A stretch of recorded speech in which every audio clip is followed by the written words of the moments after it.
Hey there, welcome to the Intentional Optimist Unconventional Leaders podcast guest speaker series. Today, I am thrilled to have this week's guest, Tabatha Perry. Hello, thanks so much for having me. Thank you. I am excited to have you here. We've been chatting a little bit and sharing stuff in the private chat already about ways that we can help each other lose the chaos. And if for those of you watching or listening, if you have not checked out podcast episode 104, Lose the Chaos with Tabatha Perry, you need to. She's got a fabulous story. We're not going to get into all of that today. Today, she's going to teach you some stuff. And that's what we do is we get the story on the podcast and then we let them teach you all their amazing things here on the guest speaker series. So just as a brief introduction though, Tabitha, tell us a little bit about how you became the type of coach that you are.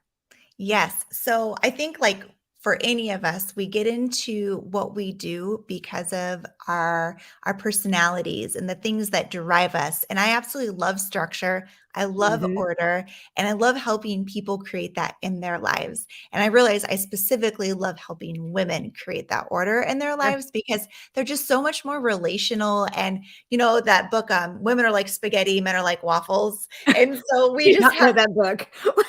I, I know I Venus and Mars. I've never heard spaghetti and waffle. Yes, and kind of like how our brains operate, that we just kind of are Yeah, thinking about all these things and everything is a little bit messy, but in a good, beautiful way. And sure. so being able to help women kind of create order in Yeah. that mess that we have in our mind at times is just so fruitful for me. Well, we've had this conversation already on the podcast, but we have so many things that are similar. I like the structure as well, and I think part of what I like about structure is that I don't need a specific A, B, C, D, E, F, G. I need A, G, X, whatever. I need a little scaffolding, I like to call it, which gives me the opportunity to play around with what I can do best and how I want to do it and how I would like to show up in any particular situation. So, and I think you do a good job of meeting people in those spaces, whether Mhm. that there's somebody like me who just needs a little bit of structure, or if it's somebody who needs a lot of structure. And specifically, you do it for what you call the non 9 to 5ers. Yes, yes, and it's for the women that, like most of us, we may have like a structured job, structured tasks, maybe the scaffolding in our life, but there's a lot of free open time that we're supposed to figure out how to get it all done when maybe we don't even want to. And so being able to identify those things in our life that we're doing that we don't want to be doing and either reframing those thoughts Right. or stop doing them altogether, and just really being able to meet women where they're at and their personalities. Like my husband, he loves structure to a certain point, but if I start to get real rigid on him, then he like revolts and like it's not going to happen. And whereas I like the A, B, C, D, like let's have it Yeah. at certain times, but also extend grace. And so being able to meet women where they're at is really important. Yeah. And my background is working in corrections, working with women in prison. And that Yeah. is a very structured environment. And so my job was to help them figure out how to create that structure for themselves when they got released from Oh, prison. yeah. And so it's just so interesting and a really important tool for all of us to kind of think about and teach our kids about too. Yeah, I mean, so for us, we needed a lot of structure in our home, and for just for the record, my husband and I are the opposite of your husband and you. My husband is the and I'm like, okay, it's a little tight in here, but I still recognize the value of it. I love having touch points. I love having milestones that I can look at, or little mile markers, that I can say, Yeah. oh, I'm at this. I'm still on the right road, or I'm still in the right path and I'm still moving forward. But my son with ADHD needs a lot of structure. So I think it's very easy when we start adding in jobs or an entrepreneurial type lifestyle or kids into the mix or a partner into the mix. When those things start happening, it starts getting a little bit crazy. So why don't you go ahead and start telling us a little bit about what you have learned that we can use to kind of help us lose that chaos, because I think we live in a world of chaos, and so making sure that we're not constantly part of it is, I think, really helpful. I'm looking For for peace. sure. for sure. Yes, I know, and the opposite of chaos is that peace, right? And Yeah. we do want that. So, I do wanna share 3 strategies today Okay. of how to lose the chaos. So, the first strategy is to take a break from saying yes, and Oh, this is huge, right? Like, a lot of times we focus on, like, need to say no more often. Well, what if yes. we just think about taking a break from saying yes, Yeah. from seeing where our life is if we don't add anything more into it. The more variables that we add into our life, the more it is hard to figure out what may be causing the chaos. Because not Mhm. everything in our life may be causing the chaos. And it's our job to be able to kind of almost be a detective and Right. figure out like what specifically is this a mindset, an activity, a person that is causing disruption. And I should define what chaos is, right? Yes, So for please. me, chaos is this idea of complete disorder and Okay. confusion. And that is going to look different for you and that's going to look different for me. My Yeah, chaos is my chaos and your sure. chaos is yours. And so I think owning our own differences and our uniqueness and realizing that there are certain times we just need to stop saying yes and figure out where we're at in our life. Yeah. It sounds a little bit like, if I could offer an alternate analogy, if for some reason you're having an allergic reaction to some kind of food, we go on what we call an elimination diet, right? We like eliminate the things that could be causing it until we figure out what it is. And it's not so much, I love the reframe, right? It's not so much saying no, it's the just stop saying yes for a minute to be able to say, what is it? And I think you brought up some really good points that it's not always an activity that's a problem, right? Sometimes it's a mindset that's a Yeah. problem. What do you find when, well, and the other piece for me too is when you say stop saying yes, I find that it's like, oh, it's time for reflection. So this is a Mm, good opportunity to, this is part of my rhythm of how I walk through things, is that especially when things start getting a little bit zzz for me, oh, I need to reflect. And I might spend the morning on a Saturday journaling and what am I doing and what's going on and what are my plans and how am I walking forward in ways that I want to? Because and that actually has helped me say, you know what? I think I might need to close my Facebook group, right? And for mm, an entrepreneur, a digital entrepreneur, that's big, right? I had 475 women in that Facebook group. But I realized that it wasn't serving the purpose for them that I originally wanted it to, but it also wasn't serving a purpose for me. And it was just kind of, I called it a little bit of a black hole, that it wasn't actively sucking energy. It was just constantly reminding me that there was this energy out there that I was giving out, yeah. and it was causing me to be off kilter. And I mean, are those good examples of what you mean? Yeah, absolutely. Creating boundaries in our life are created by us saying no and us saying yes to different things, the That's a things that we good allow way to say it. into our life, right? And so Yes. when we create the boundary to protect our time and our energy and our hearts, it allows us to be able to move forward and in a intentional and purposeful way because it doesn't matter what you say yes or no to. What matters is that you are at peace of where you're at Mm, and that you are intentional and living out the life that you want to be living out, that you haven't gotten to a place where you're like, holy crap, I've gotten to this like place in my life. Like, how did it even happen? right. Right? Like, there is no one that makes decisions for us. We make Mm, decisions mhm. for us, Yep. right?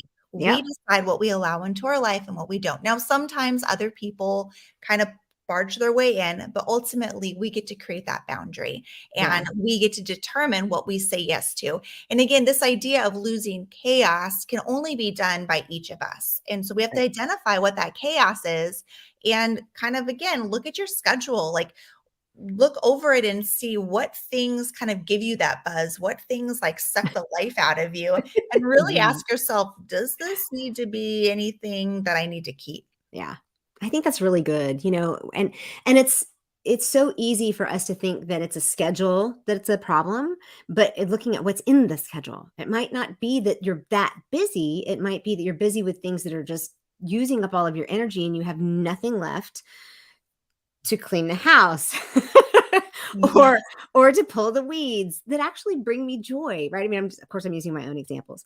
Um, but when you don't have room energy wise, it might be that I am no less busy on my schedule, but the things that are on there build me up and or don't use all that I have. Yeah, absolutely. And that is a great segue into the second area, which was managing our energy is so important to understanding how to lose the chaos. So this is in two different ways. Managing our energy of knowing what things bring us joy and what things that drain us. And the Mhm. second way is knowing that when we are in chaos over a long period of time, our mind and our body gets addicted to it. Chaos can be Yeah. addicting and it can Yeah. get really exciting and we almost forget how to operate in a normal life. It's almost like a post-traumatic What do I stress do? disorder, right? Like Yes. you learn how to respond to things initially and so you kind of get caught into this habit and it becomes really comfortable to stay in chaos and Mm. becomes more uncomfortable to have peace and Mm. quiet and calmness in your life. And I definitely got to that place in my life where I'm like, I feel really uncomfortable just sitting and reading. I feel really uncomfortable not having a bunch of activities I'm involved in when I knew that I was going to show up the best version of myself with that margin so I Mhm. could have that energy and protect that energy. So, for someone like me who is an entrepreneur and a mom um, and an Enneagram 6, um, which means getting things checked off my list actually makes me feel better. Um, i- there is a thing that I have to do. I have to actually put in my calendar that I am going to rest. Because I'm Mhm. with you, sitting down and just watching something on Netflix or just reading a book. Like, is there some kind of thing I'm learning out of this book? Or am I reading this book for a Yeah. book club? It's like, no, just at lunch, just read the book that is going to bring you joy, whether, whatever it is. And it's pure fiction. But I find that I have to tell myself the purpose of this rest time is so that you can do other things. And part of that is my personality, but part of that is just the way you're talking about how we're wired. We get so uncomfortable just not doing anything. If I Yeah. sit, like somebody said, "Well, why don't you just go out to your pool?" I'm like, "Because there are weeds to be pulled, and if I go out there, I have to look at the weeds, and then I can't rest." So if I tell myself I'm resting in order to have energy to do those things, then I might go out to the pool and for 15 minutes pull weeds and then rest, or in the middle of it. And I think it's just important to recognize that some people do have a personality that is more prone to not resting, but to recognize that you're uncomfortable. What do you tell people to do when they're uncomfortable? How do you work with your clients when they get really uncomfortable with just taking that rest time to fill their cup? Yeah, so our feelings are based on our thoughts. So I really encourage them to think about their thinking and like what is the thought that's causing you the most discomfort of and many times it's I'm behind, I need to do Mhm. more or I don't deserve to sit and rest. There's so Mm. many things to be done. And then identifying that thought and being like, is this true? Is this really a true thought? Like, are you truly behind? Is this something you have to do? Is the world gonna fall apart if you don't? And so once That they're able to really challenge once they're able to challenge those thoughts and be like, "No, like, my brain's just being a drama queen," then yeah. that allows them to release that expectation on themselves and do the rest that they need and manage that energy because chaos again is a bunch of energy in us that is Mhm. all balled up and creates a lot of tension. Now, we can have a full life and a busy, fulfilling life, but Yeah. that is a very different than a chaotic life. Right. Chaos, again, the basis is confusion, is disorder. And Yeah. so we don't know what's going on. So I don't want people to think that, like, well, I'm just not supposed to do anything in my life. chaos does happen in little seasons. Absolutely. Whenever you Sure. start something new as an Yeah. entrepreneur, chaos is normal to a certain degree. But Yeah. when it becomes a pattern in your life, that's when you really have to decide, wow, like how am I managing my energy? And have I become addicted to the chaos? And do I Yeah. need to change something? Well, because it can be an adrenaline rush, right? It's like I'm finishing Absolutely. everything on a deadline. It can be, it can, you can look busy, right? And in our society, it's very popular to look busy. How you doing? Oh, I'm so busy, right? And Yes. it's and that we equate busy with productive, and that's not necessarily the case.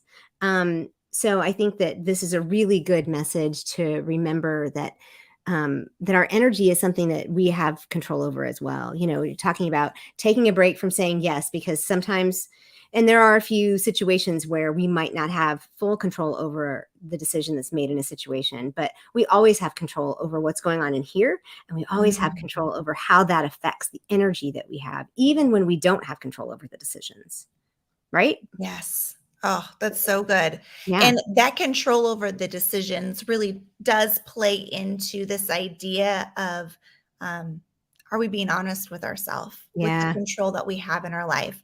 And that's the third, is being honest with ourselves on how the chaos is actually benefiting our life, because we don't keep things in our life unless they benefit us. It's true. Even the hardest things that, like, we're like, why would I want to be overweight? Why would I want to be in an unhealthy relationship? Because there is something in that situation that is actually benefiting you. So, what is the chaos helping you with? And many times the chaos helps us stay in confusion. And that confusion is a really great avoider of all the things that we truly need to work on a deeper level. It's an excuse. And, I've actually, because I am a gastric bypass weight loss patient, and because I still work on it, and because I still share about it, and I mean, I post videos of me on my exercise bike, right? So, this is something that I'm pretty transparent about. um, that one really strikes a chord for me. And I've Mm, done some reading recently about how many times we really hurt each other or ourselves in losing weight really fast without actually figuring out what the problem is, or mm, what got us there. And when people ask me about gastric bypass, I always say, um, I went through counseling, like almost 7 years worth of counseling, like before and after, and and then several years later, because I knew there was a reason. I'm 5'1.5", and because I knew there was a reason I hit 309 or 10 pounds. It's not just genetics. It's not just supersizing. It's something else. And knowing that those things exist and being willing to look at what they mm. are and understand who we are and ourselves. And this, I think, being honest with ourselves is so much more than just saying, yeah, there's this underlying thing that I need to take care of. Actually Yes, doing something with it. yes, for sure. And it weighs on our soul when we Mm. identify there's something we need to work on and we ignore it. It hurts our self-trust, Oh, that's right? so good. Just like if we were to have a friend, that is constantly having challenges and they never work on it, it's just so hard to see them do that. And yet we do that to ourselves when we know that there's areas of our life that we can work on, and then we don't. And that Yeah. continues to really weigh on our self-esteem and really creates more chaos in us, right? So then we Yeah. almost crave more chaos because then we can kind of avoid things, and then we can kind of Absolutely. focus on it. Yeah. Sorry, I needed to put that comment up there, and I was having trouble with my keyboard. Um, ignoring something you need to work on weighs on your soul. It erodes your self-trust. It just does. And when you don't trust yourself, then why would anybody else trust you, right? It's like it feeds all of these other things. And um, I read something yesterday that said that the basis of a lie is the need or the necessity to cover up a truth. Wow. And we do that to ourselves, right? This is exactly Mhm. what you're talking about. So being willing to be honest with yourself means there's You don't want to lie to yourself. There's some kind of truth in there that you feel like needs to be covered up. And for me, it was, um, I didn't fit in, or I mean, there's all kinds of things. There's too many, but So many. We all have. there's too many that contributed to my weight gain. But one of the main ones was that I didn't fit in, and I didn't know how to fit in. And if I wasn't going to fit in anyway, then I might as well really not fit in by standing out. And Mm. being the only heavy person in a 30, there were 30 people in my graduating class. So, because I was in a small international school overseas. But when it comes down to those kinds of things, Tabitha, how do you work with your clients on that issue? Because that's really a tough one.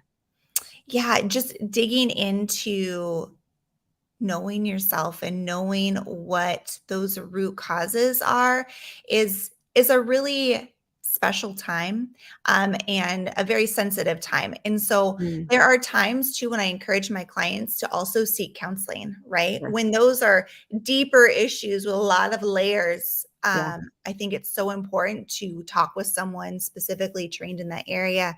But when I'm working with my clients, journaling is such a huge thing. I don't like to do things just to do things. Um, so I like want to know the reason why. Like I need to have a like legitimate reason. But journaling literally has allowed myself to get the truth and the honesty and everything out of my brain onto paper so I can see it from a new perspective.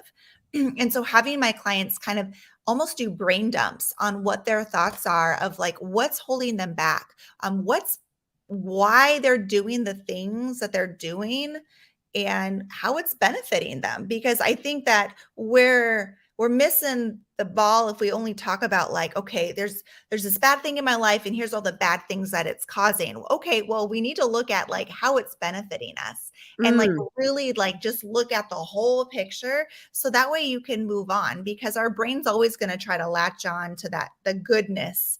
And so helping women just to really draw out those thoughts, those deeper mm-mm. beliefs that are really that maybe got tucked in there and they didn't even realize they've had them.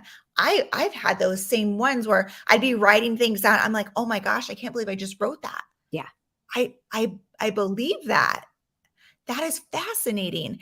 And but then here's also not to judge yourself, not to Right. like be so like critical, but to just get curious. Like, I wonder where that came from. Yeah.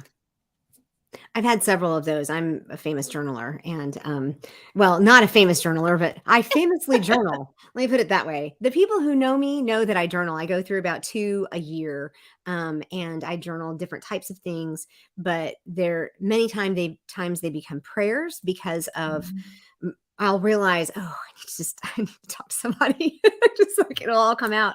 But I'll share them with my husband. I'll say, I had no idea this was in there. And I had no idea that I had this deep seated belief or feeling or thought about something or someone or some concept. And then it gives me the opportunity to have a conversation with someone and say, do you Mm. believe this? We come from a similar background. Did this ever happen to you? One of the things I read about in the book called The Body Keeps the Score, is that Mm. with specifically with weight gain and weight loss, there were several that they gave examples of. The reason the women, they lost a lot of weight, but they gained it all back because they had trauma in their past that had to do with them being, you know, receiving sexual trauma and are being victims of sexual trauma. And so therefore, if they were heavy, then they would never have to deal with that. So that's where it comes in. That benefit piece is like, it benefits me because it keeps you at a distance. It keeps Yeah. men at a distance. And there's no scientific evidence that proves that's the case. But it's in our brains, right? Because we're in the society that teaches us certain things about the way we look and the way we interact with people and the way we correspond with people. But I think that that's really good. So do you have a specific type of journaling that you do, or that you espouse?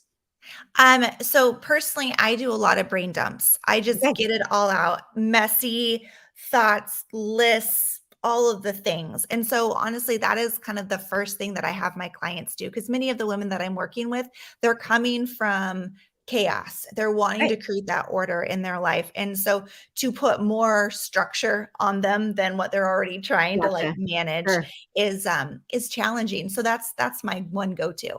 Okay. Well, I am a fan of the brain dump. Every once in a while, I have to do it. So, and it does work quite well. So, Tabitha, is there anything else that we haven't covered yet today that would help us as we look at how to lose the chaos, as far as any of these three steps, taking a break from saying yes, managing our energy, and being honest with ourselves? Is there anything that we've left out before we kind of start wrapping it up here?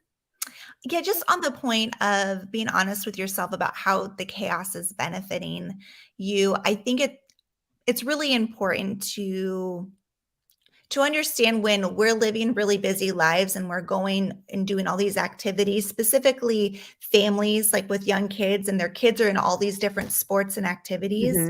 Hmm. We have a choice on whether or not our kids do that. No one, again, no one is forcing us to do it. And I hear so many times women like, oh my gosh, my life's so crazy. This is so exhausting, all of the things.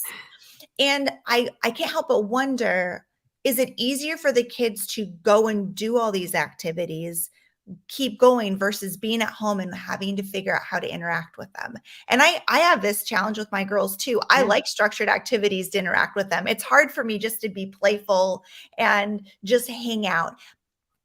So I just really want to encourage moms that Mm, have their kids in a bunch of activities. Make mm, sure those activities are benefiting your family as a whole and the mm, kid in it, and mhm, it's not just a distraction from having the kids at home and having to deal with them and having to figure out mm. how to play with them and interact with them and allowing that free play that I remember going Oh, outside yeah. and playing, like in Alaska even I would build forts and all of the things and Mhm. I didn't have all of the different structured activities that they have now, and I think we turned out pretty good, Ah, those of us that had awesome. the unstructured. So, again, this chaos, there's this theme with a lot of the moms that I'm talking with, and I just wanna offer encouragement that they don't have to feel that chaos anymore and just to really evaluate kind of, what's going on with all of the decisions being made. Well, and as a mom of a 13-year-old who is not interested in any of those structured activities, I had the opposite problem. So we had to learn, and he's an only. So we tried t-ball and basketball and learned that basketball is one of the worst things for ADHD kids because of all the stimulation and all the noise.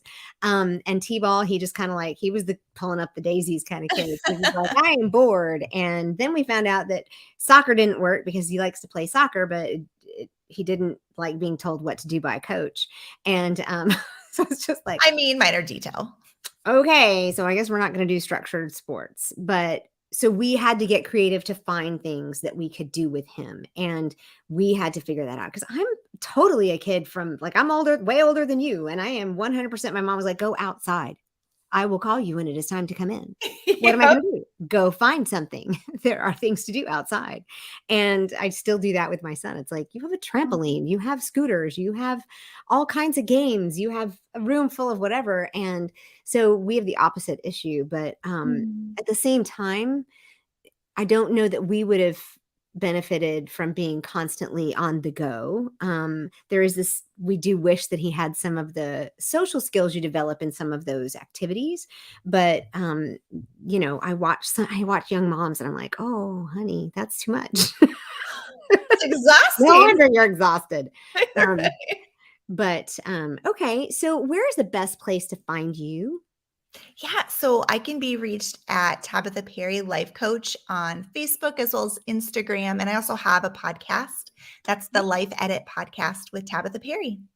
So, in the show notes of episode 104 on the podcast are all of your links, and I've just popped up your website on the screen here, and of course, we can find you on all the places. And you have really pretty Instagram feed, and you put fun stuff out there. And is there anything you want to leave us with as we shut down today about losing that chaos? Losing that chaos. Well, you were created with a purpose, Mm. and it's just so important to lean into that and to not feel like you have to prove yourself at all because you already have a purpose. So, Yeah, and don't feel like the purpose is something that's out there that you have to go find. It's in here, and somebody Yes. like Tabitha, somebody like me can help you find that, and I think that this was fabulous. Thank you, and now we have some really good steps of taking a break from saying yes, being honest with ourselves, and managing our energy will really help us kind of as we head into the holiday season, y'all. It's about to be Mm. October. Is today the first day of fall or is it tomorrow?